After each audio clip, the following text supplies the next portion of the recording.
How's it going, everybody? Today on The Fight Life, we have a couple of special guests that stopped in studio. One of them is VP of Lion Fight Promotions here in Las Vegas, Nevada, Christine Toledo. She's basically talking about Muay Thai, the Muay Thai promotion, and the upcoming show that they're having March 28th at the Hard Rock Hotel and Casino.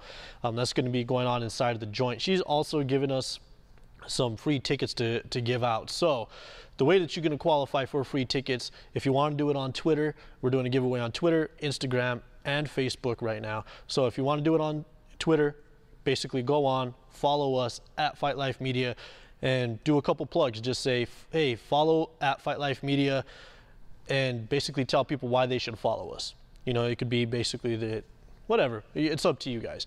If you want to do it on Facebook, definitely go to our page, like our page, share a couple of our videos, and while you're sharing the videos, also just say, you know, hey, Fight Life Media they're cool, the videos are awesome, whatever it is that you want to do.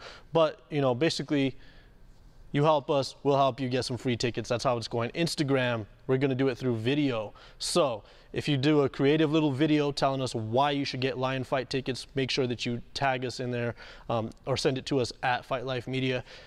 Then we'll go ahead and pick a winner out of each of the 3 categories: Facebook, Twitter, Instagram, and we got multiple tickets to give away. So, you know, you could probably even double up on your chances to win here, or triple up. Also, on this episode, we have Kyra Batara. She's talking about her pro debut with Bama. She had a very, very promising amateur career. She wound up with 2 titles out of her amateur career, and right now she's making her pro debut, and she also signed with RFA. So without further ado, let's jump straight in here.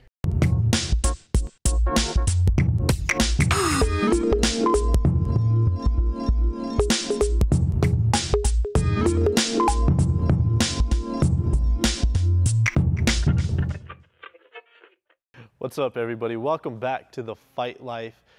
We have a special guest in studio today. Her name is Christine Toledo. She is Vice President of Lion Fight. If you're unfamiliar with it, it's some of the best Muay Thai that you can catch anywhere in the country. They're on Access TV, and locally here in Las Vegas, they put on shows at the Hard Rock. They've also put on shows downtown. So how's it going, Christine? Good. Thanks for having me. So, you know, let's talk a little bit. You have an upcoming card here. Tell us what we can expect to see on this next card. Well, it's on Friday, March 28th, and this is our 14th installment of our Lion Fight Muay Thai fights. It's going to be at the Hard Rock inside the joint, and we've got a great card, a great lineup, headlined by Marco Piqué from Holland and Greg Choplain, originally from France, but now lives in Miami. And as the co-main event, we've got Chris Cyborg versus Jarina Bars from Holland, and that is a fight that everybody is anticipating. You know, and not only because they're girls fighting, but you know, Chris Cyborg has made this transition from MMA to Muay Thai, and you know, they want to see her in a different discipline, and I think it's great. She loves it. She loves Muay Thai. She loves MMA. She loves fighting. So. You know, we've got 5 other pro fights lined up on that event as well. So, and they're all going to be pretty exciting. Now you have Malapit on that card, right? We've got Malapit on the card. Okay. Yeah. So this is one of my favorite Thai fighters that I've seen actually as of late. You know, he's been very impressive, and obviously he's an impressive fighter just in general. You know, what actually got you guys into bringing Muay Thai out to the United States, getting it on something like Access TV to get it a little more mainstream? Well, both Scott and I have a background in Muay Thai, first of all. I myself did Muay Thai for 12 years before we had started this company. So both of us are very passionate about Muay Thai. And, you know, I'll admit we're not the first to bring Muay Thai to America. We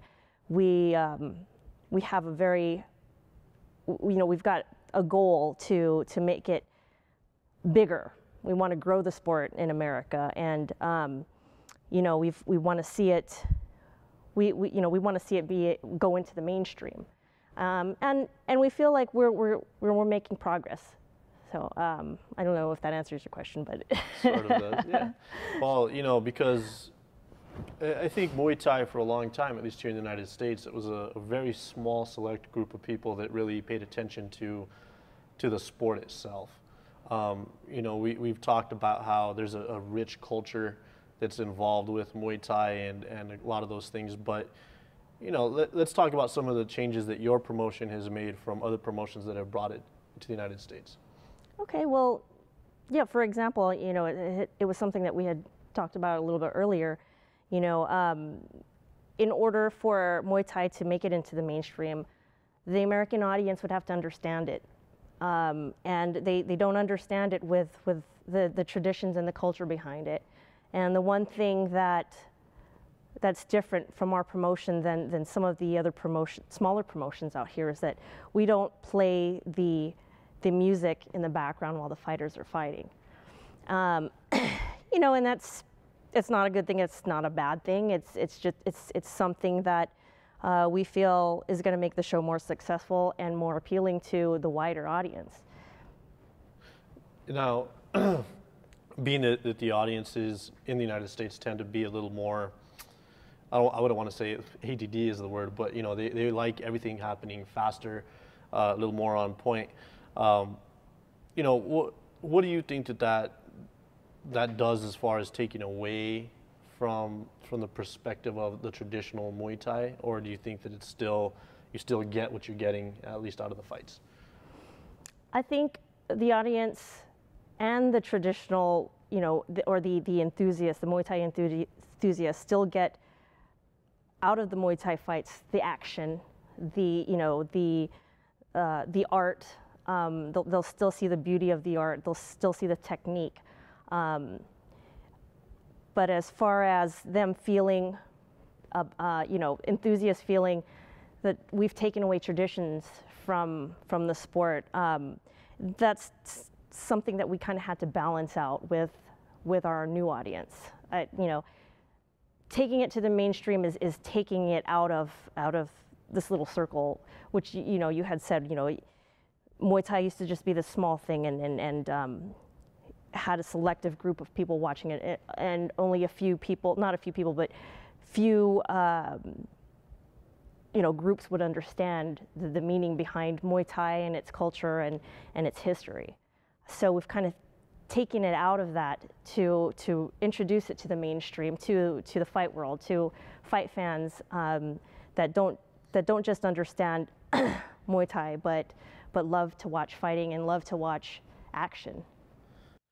Well, one of the things that I've seen with Lion Fight that I've appreciated and the traditional Muay Thai enthusiasts have been able to appreciate is you've been able to bring out fighters like Yeltsin Clay, Fairtex, Malapet, and even some of the other American fighters that had come up, like people like Kevin Ross. Now let's talk about people like Cyborg Justino, Tiffany Van Soos. These are newer faces. How do you feel that they are able to help a promotion like Lion Fights basically get more to the mainstream? Obviously, you know, with Cyborg, you're able to pull in that MMA crowd. Well, both of them are great. You know, Tiffany comes from, you know, a stand-up background. She's you know, she's done kickboxing, she's done Muay Thai, and you know, she's very marketable in every sense of the way. Like she's great with people. People love her. And she's a top-notch fighter, you know. With Cyborg, you know, she's kind of built her name around MMA, and you know, just when we had put her on our first fight, she had expressed to us how much she loves Muay Thai and how she, you know, this is something that she wants to do, and we're excited about that because you're not seeing much of.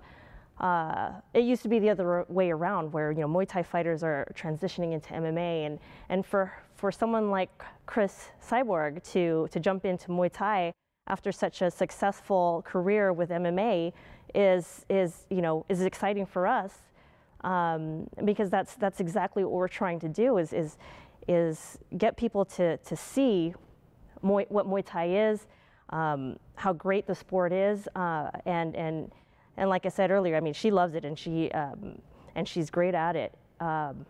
So I don't know if that answers your question.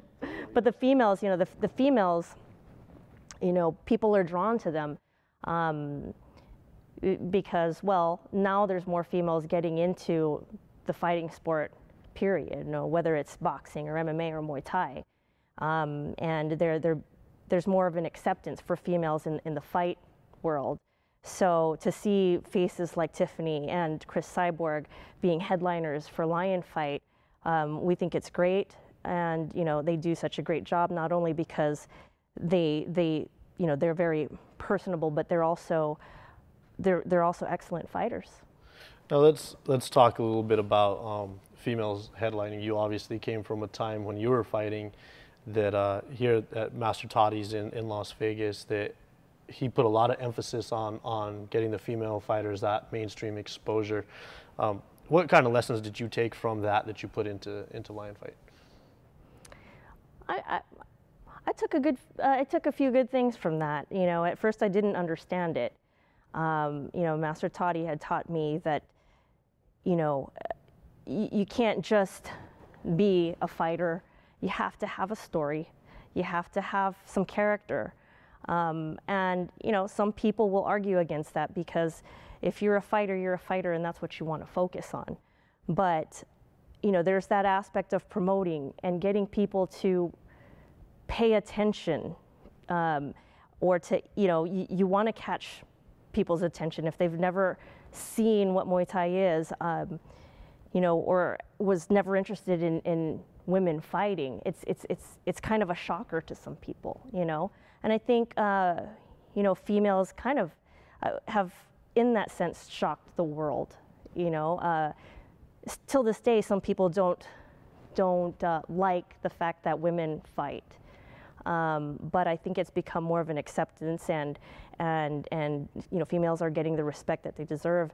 You know, females are athletic too, and they can be good, just as good as the men, if not better.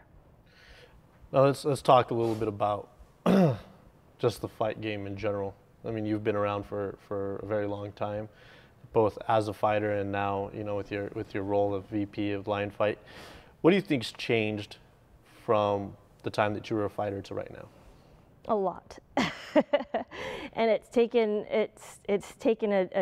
me a difficult transition because I had the mindset of a fighter, and you know, you have to be selfish as a fighter because you're committing to what you're doing, and it's a lot of work. It's a lot of commitment. It's a lot of sacrifice, and you know, for the most part, you're not thinking about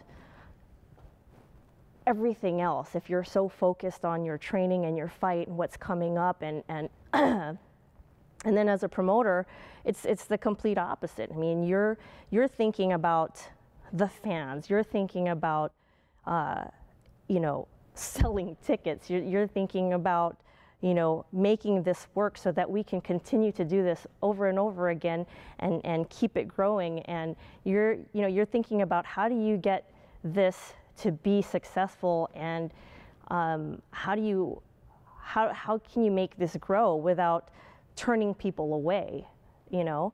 And there's a lot of pressure. There's just a lot of pressure. And I've said it time and again, you know, if I had a choice, and you know, and timing was right, and you asked me would I prefer to fight or to promote, for me, you know, I would love to just fight. It's that much easier. And I'm not saying that fighting and training is easy, but you know, with the pressure, it's the pressure on you, and it's just a huge, heavy load on your back. You know, you can't sleep sometimes. You know, there's a lot of stress involved, but at the same time, you're very passionate about. Well, Scott and I are both very passionate about what we do and want to see it grow and want to be successful. You know, that was our goal from the start. You know, why would you want to do this? Where a lot of promoters, a lot of Muay Thai promoters, I'll say, haven't had as much success. You know, they're either still doing small shows now or they're not even in business anymore. But we took that risk because we had different ideas and you know, tried different things. And you know, we both have special backgrounds that came together to make it work. So you know, you ask how different it is. It's very different. And I you know, I really have said that before, where, you know, if you gave me that choice, I'd rather be fighting, because it's that much easier to me to just have to focus on myself than everyone else. I mean, I have to worry about the fighters, you know, I have to worry about our investors. You know, we have to worry about if we're going to have another show, you know. So that's, I mean, don't you think that's a lot on you? Yeah, no, it definitely is. And one of the things that I see happen all the time is that, you know, I'll talk to fighters and a lot of them say, oh, I fought for so-and-so and I wasn't happy with their promotion. One of these days, I'm going to become a big name fighter, I'm going to make tons of money, and then I'm going to go out and make my dream promotion. You know, what are your thoughts on that? Because I'm sure that at some point, maybe that probably went through your mind, you know, not that other promoters were bad, but, you know, I could do better if I was in this position. So now that you're in the position, I mean, what really are the thoughts? I mean, you said that you'd probably rather fight, but was it everything that you thought it would be, or is it a little? It's not everything, you know, it's everything I thought it would be, but more, you know. I mean, there's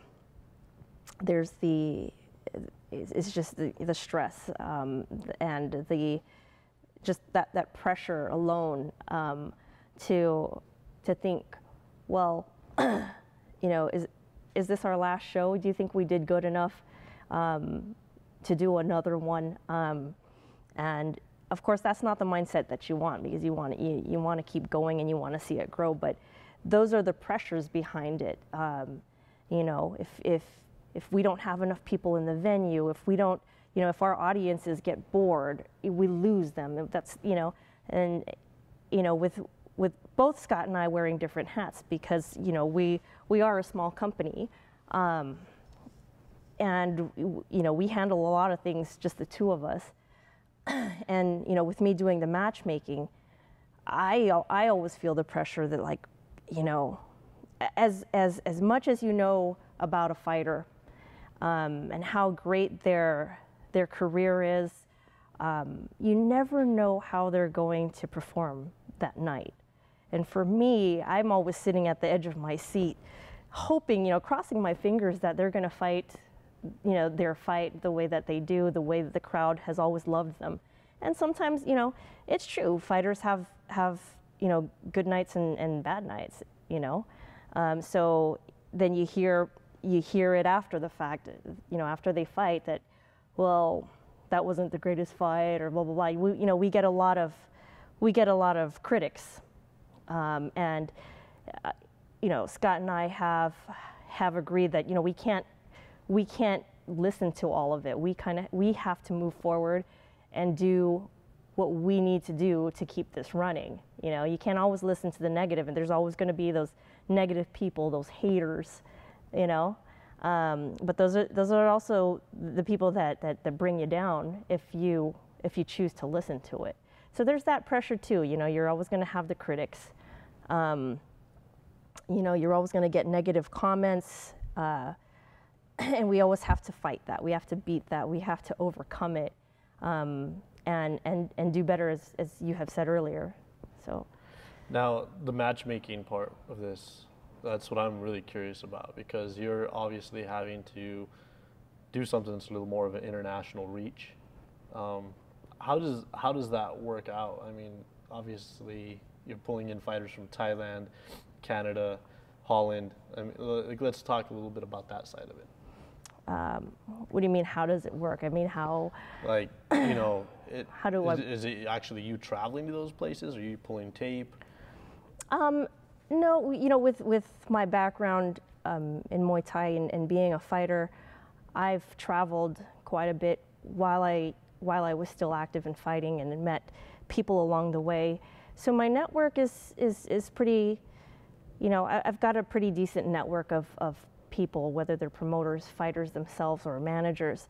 So my reach to these people isn't you know, a far reach or a big task, you know, because I know people and people know me. So I mean, I'm not going to say I know everybody. There's some people that you know, I get fighter profile submissions every day from people I've never heard of, and you know, and sometimes, you know, I get people that I feel like people are stalking me, you know, and sometimes I'm like, how did this person even get my number, you know? But you know, Scott will always tell me, well, your number is all over the place, you know, it's on the website, and it's true, you know. I mean, it's on my card, it's everywhere. I'm not that hard to reach.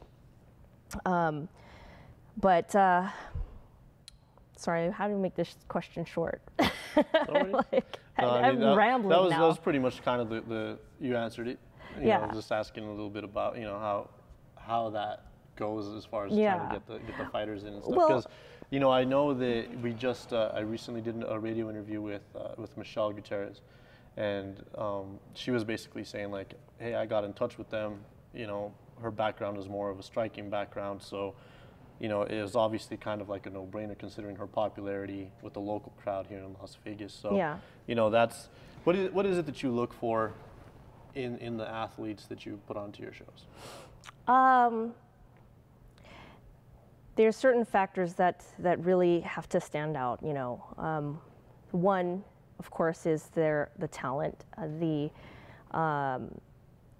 know, what does this fighter have, and is this, you know, do they have the Muay Thai that we want to see, this Muay Thai talent and skill that we want to see? But that's not everything. You know, there's some fighters that I've seen that have excellent talent, but the next question is, how marketable are they?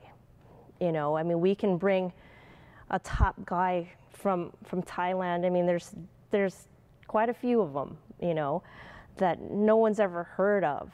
And how does that benefit us if no one knows who that is?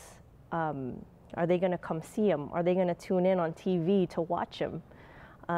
So, you know, you'll see where I'm getting at here. You know, when we bring people like Michelle, you know, she does have this popularity. She's got a great fan base, and you know, I've matched her with somebody that's at pretty much the same level as her, who has done Muay Thai, has a Muay Thai background,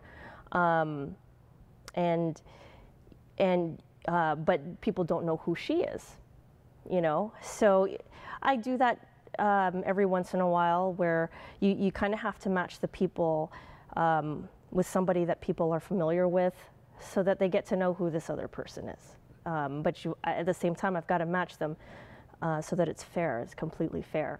So, yeah, I mean, there's a lot to matchmaking, and you know, some people may think it's easy, and you know, for me, it's not that difficult in the sense that, you know, I get to match people based on, you know, their careers, their styles, their, you know, and that thing. But it's all got to make sense for us as a company as well. I can't just put anybody on. And you know, going back to, you know, people that have, you know, like I get stalkers. They're like, you just put the same people on the card. You just, you know, you put your friends on there, and that's not true. That's not true. It's like, you know, it just goes back to what I said. It has to make sense for us.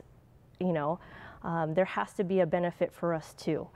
And you know, with somebody like Michelle, you know, it was easy for her to approach me, yes, because we already knew each other personally. But I didn't put her on for a long time either. I mean, you know, some people are kind of waiting in line, you know, and there's a lot of people in that line. And some people, it's taken years to match them on the card. And, you know, some of these people have to have that patience. So, yeah, I mean, I can go on and on about matchmaking, but that's kind of the gist of it. I think that's probably one of the toughest jobs in any combat sport. I've met plenty of matchmakers, and it seems like they never sleep. And there's always something, you know, constantly changing. They get a text at 3 in the morning, someone doesn't want to fight anymore. you know, there's a ton of different things that go Oh into yeah, that. yeah. We So- haven't even gone into that. So but I know that we could have a whole show based on just the you matchmaking itself. You But can. you know, just to get back to the show. Now you're doing this at the Hard Rock. You guys have had plenty of shows there. Seems very lucrative as far as, you know, the amount of people that kind of fill the space and everything like that. Once again, just kind of get a reminder out there for everybody just to know where the show is, the date and everything. Well, I don't want anyone to miss our next Muay Thai event. It's going to be at the Hard Rock inside the Joint on March 28th. That's a Friday. And the pro fights on television start at 7 p.m. That specific time. And our headliner is Marco Pique versus Gregory Choplain, and the main event is Chris Cyborg versus Jarina Bars from Holland. And we've got some exciting fights, including Malapet and Anthony Castrohan, who's a local here in Vegas. So, you know, I wouldn't want to miss it. If you love Muay Thai, if you love stand-up, this is a fight that you want to see. All right. So I want to take the time to just thank you for being on. We know that you're very busy and you have a lot, especially leading up to fight time. You think you're about a week out or a week and a half out or so. So, you know, definitely thank you for taking the time. You're somebody that's been a mainstay in the Muay Thai community here in Las Vegas. So, you know, we definitely appreciate you coming down and taking the time to spend with us. No, it's been a pleasure. Thank you for having me. And, you know, thank you for being loyal Muay Thai fans. All right. All right, guys. So once again, that's going to be March 28th at the Hard Rock Hotel, actually the Hard Rock Hotel and Casino. So you will definitely want to get your tickets. You can get those at the box office. And you're actually going to be giving us a couple of tickets to give away to fans. Yep. So, yep. You know, just stay tuned here on the show. We're going to give you some information on how you can get some free tickets to get down there and check out Lion Fights. Thanks very much.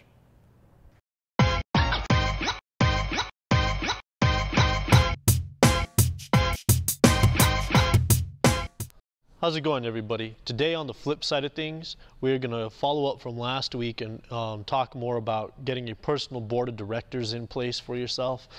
I always talk to fighters about looking at themselves like they are their own business, because technically you are. You're the product, you're your own business, you have to market yourself properly. But any business has a board of directors. They have key people in place to make sure that they are successful. So one of the things that you definitely need to have is somebody that you look up to. Make sure that you find somebody that has pretty much already hit the levels that you might want to reach. Or maybe even surpass in your career. That way you have somebody that you can look to for guidance, kind of like a mentor of sorts, that you can always talk to anytime that you hit a rough patch in your career. You don't know really too much on how to make a proper decision on something, or you're just struggling with it. So, you know, always have somebody that you can definitely look up to. A lot of you guys already have coaches that are definitely, you know, helping you through your career, and they know the proper steps and the proper channels to get you all set for your training. So, you know, the coach is definitely another one that you need to have on that board. Another person is going to be your manager. Your manager is basically going to be somebody that should be looking out for your best interests. Things like social media, which, you know, we were talking a little bit earlier with Kyra Batara on the show about the importance of utilizing social media and how far that can take you. So, you know, good managers are going to be able to help you out with those sorts of things, definitely be able to help you out with getting the proper sponsors in place. And of course, even with your sponsors, they are part of your team, you're part of their team, you're a major part of their business as well as they are a part of yours. So you need to make sure that you take care of your sponsors. So sponsors, manager, coach, all that good stuff just in the gym alone. That's pretty much something that you might be looking at. Outside of the gym, you definitely want to have somebody that's not necessarily a family member, but if it is a family member, you definitely want it to be somebody that's has your best interests at heart, and they are basically going to put their foot down and keep your ass in place pretty much anytime you get out of line. It's very, very important not to be surrounded by a bunch of yes men. You tend to see this a lot in boxing, is one of the sports you see it a lot. Even football players, and even in the hip-hop industry or music industry in general, people are surrounded by a lot of people who give them everything that they want.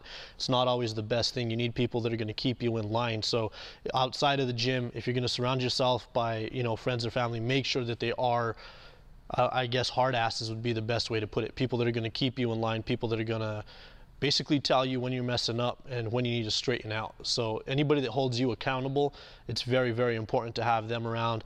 Other things that you want to look for are definitely, you're going to look at an agent or some form of attorney that can review all of your paperwork anytime that you need something done. That way they make sure that your contracts are airtight, that everything that you're doing is basically going to make the most legal sense, and that you know your responsibilities anytime that you sign on a piece of paper, because you see this happen a lot. A lot of fighters go and they sign on the dotted line. They don't know what they're signing. They don't even know the responsibilities that they're signing up for, and then before they know it, they're in breach of contract. So, you know, make sure that you have somebody in the legal profession to look out after you as well. You know, an accountant is very important. That's another person that you need to at least know, somebody that's going to be able to look at your money, keep you informed about your finances, and make sure that it's somebody that has a lot of checks and balances and someone who doesn't mind opening up the books and showing you what you got going on. If you have all these things in place, I know it can be expensive, especially when you're first starting your career, but the minute that you have enough money to start cinching these things down, you need to really get on it and have yourself prepared, because anything can happen in combat sports. From you're only as good as your last fight, right? So if you have a great fight, then you have another great fight. Next thing you know, you're on top. You're probably going to renegotiate a contract, or you might even be having to renegotiate something right before, you know, you even have a title fight if all things go well. So you definitely want to have all the right people in place. Always surround yourself by people that you feel that you trust. And also, I always suggest this, take somebody under your wing, somebody that can definitely look up to you, because you're always going to be more cautious of the decisions you make when you know that there's somebody who is looking at you as a perfect example of what they want to be. So have yourself somebody that you look up to, and definitely be somebody that other people look up to. Aside from that, everything else that I just listed is definitely important. Personal board of directors, you have to have it. If you can't get it today, start working on putting those pieces in place, and I guarantee you, it'll make everything just go by so much more smooth in your career. So from the flip side of things, that is today's, you know, little episode here that we're talking about personal board of directors. If you have any questions, you can basically find me on any of the social media at Fight Life Flip. We're always here to help. If you guys need any help with social media, marketing yourselves or anything like that, we're always here. So just definitely, you know what, let us know. We're an open source for anybody. So from the flip side of things today, we're out. Welcome back to the Fight Life, everybody. We are here with Kyra Batara. She is a recent signee to the RFA. She's about to make her pro debut with Bama. And she just rounded out her amateur career with 2 titles at Tough Enough. So it's a lot of organizations, but this girl is a very hard worker. How's it going, Kyra? It's going great. Thanks for having me today. All right. So let's go ahead and get started with your upcoming fight. Tell us where you're going to be fighting and everything that's going on with that event. I am fighting in 2 weeks for Bama at Commerce Casino in LA. It will be, I'll be cornered by Eddie Bravo, Sim Go, and Gil Martinez. It's Metamoris weekend, so a lot of the 10th Planet guys are going to be in town to watch and support Eddie.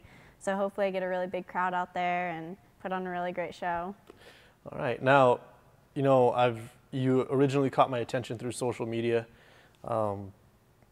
It's not something that a lot of fighters really take to. They usually tend to kind of go out, do their thing, fight, but a lot of people don't know who they are. But you seem to kind of establish a name for yourself, not only through social media, but obviously through the grinding style that you have in the cage. But let's talk about the social media stuff a little bit. You know, what is it that kind of drove you to push a little harder on social media outlets? Once I moved out here, I started going to a lot more of the expos. I did Gracie Nationals, which was at a huge fit expo. I went to Mr. Olympia, another fit expo in LA, and seeing all the expos, everyone always asked when talking about you being a fighter, they asked, oh, how many followers do you have on Instagram? How many people like your stuff on Facebook? And so I started to realize that people really care about the social media, who's following you, how many fans you have, and being able to connect with everyone too. And so noticing that moving from Vegas, I was missing all my friends, missing all my other coaches, training partners. Being connected with social media is having everyone being a part of my journey to my success, so everyone can see what I'm doing, who I'm sponsored by, who's helping me, how my training camp's going. It's really promoting and helping build a name for myself and having everyone being able to connect with me more. Now, speaking of the foundations and the fans and everything like that, I think that it's also been, I've noticed actually through the social media stuff that your family is a huge part of your foundation. They're very, very supportive of your choice to become a fighter. Let's talk a little bit about your family. My dad is actually the one that got me started in martial arts in 2008. He wanted to spend more family time, so he brought me and my little brother to the gym to Team Quest in Gresham. And me and my brother both did the kids' classes for a while, and then he had me start doing jiu-jitsu and kickboxing classes with him. A few months later, I started doing more tournaments. My parents both got involved a lot. My little brother fell in love with it as well. And so with competing all the time, from traveling all over Washington, Oregon, California, and Vegas, we all got really involved. We have mats in the house. As soon as you walk in, we have a huge gym. If you watch my videos on Instagram, you see mats everywhere with throwing dummies. And so it's really easy to stay focused when I have my whole family that's really involved. Now let's talk a little bit about that. You know, you hear that saying that the family that trains together stays together, all that good stuff. What else do you think that we could expect out of, not just from you, but from your family? For my family, they definitely stay really focused with keeping me on track. I am only 19, so a lot of people are like, oh, well, she's going to get involved with boys, she's going to get involved with wanting to hang out with her friends. But honestly, I'm so close with my family. My little brother and sister are my best friends, and my mom manages me. I hang out with her all the time. She helps me with my diets. Anytime I'm cutting weight, she'll go on the exact same diet as me and help me with my cardio and everything. It's definitely helping with my mental game as well. They keep me on track, asking me how I'm doing, how I'm feeling, how training's going, what I need to work on. So with my family so tight and always asking how I'm doing and making sure we're in a positive environment, it's making me the best athlete that I can be. All right, now, you recently signed with RFA. It's no secret for a lot of athletes that want to go in and they get signed with RFA. They're pretty much a couple of fights away from going up to the UFC. Tell us what that means to you to be fighting for RFA here pretty soon. I was so blessed to be able to sign with RFA before I even signed my BAMA contract. I'm fighting for BAMA as my debut, but to be able to fight for RFA with 0 fights under my belt already, it means a lot to me. It makes me feel like I am at the high level that I feel I deserve to be with the hard work and dedication that I've been putting through the past 6 years with jiu-jitsu, wrestling, stand-up. I've only been fighting MMA for a year, and I had 5 fights just this last year, and 2 of them being title fights.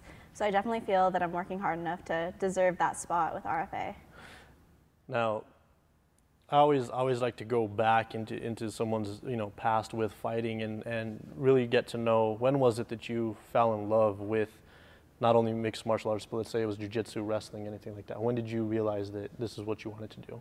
I started in 2008. I was in 8th grade, and I was just doing it for fun. It was cool. I was hanging out with my brother, hanging out with my dad. But I started losing tournaments. I was getting 3rd place. It was just kind of fun. But my brother won worlds numerous times. My dad was working with us almost every single night on top of the 3-4 hours of training we were putting in the gym. Junior year in high school, I was putting more hours than I can imagine. Just waking up, going to school, training until at night I did my homework and went to bed, and that's all I did my junior year. I put so much time and dedication in, and then I took 8th in state, and that was the last place to place in state. And so after that, feeling in your gut that like I put in all this work and then I just got 8th place, I feel like I could have done so much better. That's when I was like, I love this. This is what I need to do. I obviously did something wrong to get 8th place. I need to get focused right now and then just do everything I can to be the best. After that, I placed 2nd in state my senior year. After state, I got even more focused. I lost state. I took 2nd, but that was the highest state placer for my high school. I won my debut, which won Fight of the Night, which ended up winning Fight of the Year. I won Worlds. I won my 2 title fights. So definitely those big losses are what made me drive to realize that this is what I want to do and that I need to put in that extra time, extra grind. Now, you're at the perfect point as far as the timeline for mixed martial arts. Right now, obviously UFC has picked up a lot of girls in your a weight class above, you know, where you fight, but you know, I think that you're probably one of the more credentialed people that I've seen, even at such a young age, coming up. What is it that you have planned for your career moving forward? For my career, I want to make my debut up right now, and then 115 is too big. I fought 115 once. I was thinking about doing the Ultimate Fighter. I know a lot of people are trying to convince me to try out for that, but I'm definitely a natural 105er to fight at. I feel comfortable at that weight. I feel strong. I know with the UFC, Dana White just a little over a year ago said that women would never be in the UFC. So the way that it's building right now with Ronda Rousey making such a big name for women's MMA, I know that 105 will be in within the next year, 2 years. So I'm going to go at my pace. I'm going to fight BAMMA, fight RFA, get my name out there, and then I know 105 will be in the UFC, and I'm going to get there. All right. So, you know, we obviously earlier on the show we were talking with Christine Toledo from Lion Fight, and she was talking about Cyborg and how Cyborg is somebody that is a traditionalist in Muay Thai. She's obviously made her name more through MMA, but she crosses between both sports. Do you see yourself continuing to do that with your jiu-jitsu and grappling? That is definitely something that I want to do. I'm in love with jiu-jitsu. I train with Eddie Bravo and Simgo, and Eddie's really driven a passion for me since I started with him in 2010. He made me wrestle through high school. I hated it at first, and he'd said, "Wrestle, I swear it's going to help with your jiu-jitsu." And I did Worlds in November, and he goes, "Nobody has the wrestling that you have. You're going to win because of your wrestling, because of your passion." And sure enough, with every single girl, not once did I get put on my back, and my wrestling won every single match. And so with that, I want to keep racking up my titles. I really want to get my black belt, do seminars, and continue on with my jiu-jitsu journey as far as MMA goes. All right, so now you were saying that you were never put on your back. Mm-hmm. What's your favorite position in the 10th Planet system? I work a lot from twister side. I do my twister side, and then I work a lot from ground and pound from mount. And so as soon as I go twister side, mount, spider web, I honestly drill that probably 20 times every single day. My dad makes me close my eyes with my little brother, and I go twister side, knee on belly, mount, spider web. Yeah. And so I get a lot of S mount. Honestly, I like ground and pound from S mount position. I feel a lot of options from there.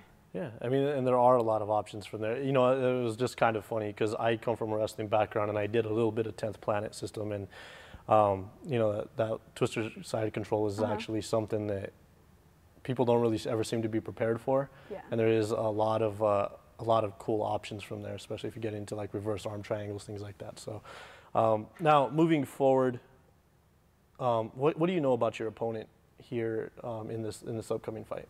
I know my opponent is coming off a 20-second knockout with her pro debut, which was not too long ago.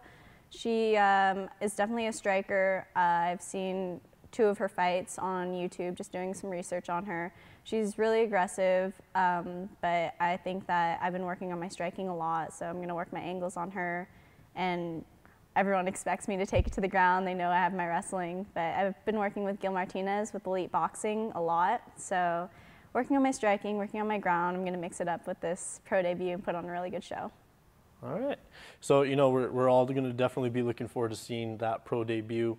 Everybody, you need to keep an eye out for Kyra. She's one of the people that I think is going to go to the top levels in this sport, especially being so disciplined at such a young age. Now, for anybody that wants to find you on social media and be able to follow your training, because you're pretty open about your training and stuff, where can they find you? Instagram is best. It's Mogwai_KB, MOGWAI_KB. I'm always on Instagram. Everything links to my Facebook and Twitter. I'm just Kyra Batara on Facebook, Kyra Batara on Twitter.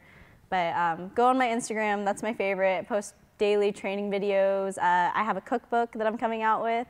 I have healthy desserts and recipes that I always go to for my dieting. I have such a sweet tooth, so I always make like protein pancakes, protein cupcakes, brownies. But I'll have a cookbook coming out in 2 weeks, so look forward to that on my social media. All right, so there, I'm sure there are a lot of fans that don't know what Mogwai is.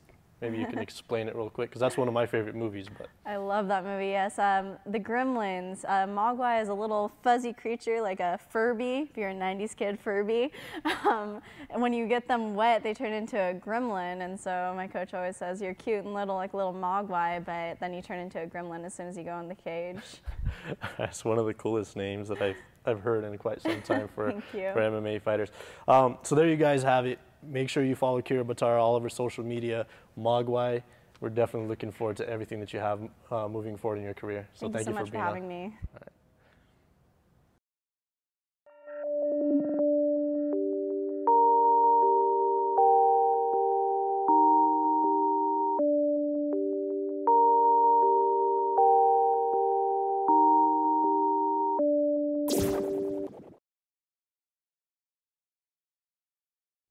Thank you for watching today's episode, everybody. We definitely want to thank you for checking out what Christine Toledo had to say, talk a little bit about the business of Muay Thai and promoting Muay Thai here in the United States, and also for listening to Kyra Batara talk a little bit about the importance of how she utilized social media to get to where she is today. So, it's a very important thing. Speaking of social media, we are doing those giveaway tickets to Lion Fight Promotions, their event on March 28th at the Hard Rock Hotel and Casino.